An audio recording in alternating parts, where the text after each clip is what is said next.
देश विदेश की सभी महत्वपूर्ण समाचारों से अवगत रहने के लिए दार्शनिक समाचार के साथ बने रहें। দর্শক, আপনারা দেখতে পাচ্ছেন খুলনাতে পুলিশের ব্যারিকেড ভেঙে ভারতীয় সহকারী হাই কমিশন কার্যালয় ঘেরাও এবং পুলিশের সাথে ধস্তাধস্তির ঘটনা ঘটেছে।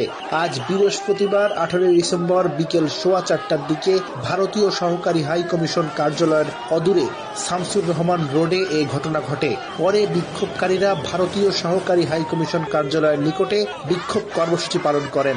তাদের এই কর্মসূচিকে ঘিরে ভারতীয় সহকারী হাই কমিশন কার্যালয়ের চারপাশ জুড়ে বিপুল সংখ্যক আইন শৃঙ্খলা রক্ষাকারী বাহিনীর সদস্য মোতায়েন করা হয়। এর আগে বিকাল 3টার দিকে নগরীর রয়্যাল মোড়ে জড়ো হয়ে এই কর্মসূচি শুরু করে ভারতীয় আধিপত্যবাদ বিরোধী জুলাই 36 মঞ্চ। ছাত্র সমাজকে বলে দিতে চাই, আপনারা আমাদের রথের যে জজবা, এই জজবাটাকে ধারণ করুন। সামনে কঠিন সময় আসতে যাচ্ছে, সেখানে আমরা আরো উন্মাদনা নিয়ে আমরা ভারতীয় আগ্রাসন সহ কোন বৈদেশিক আগ্রাসনের বিরুদ্ধে রুখে দেওয়া ইনশাআল্লাহ।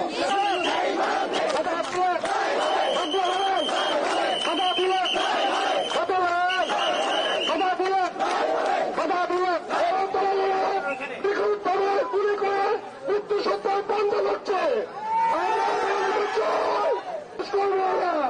আমরা ছাত্র জনতাকে বলতে চাই, আমরা আজকের প্রোগ্রাম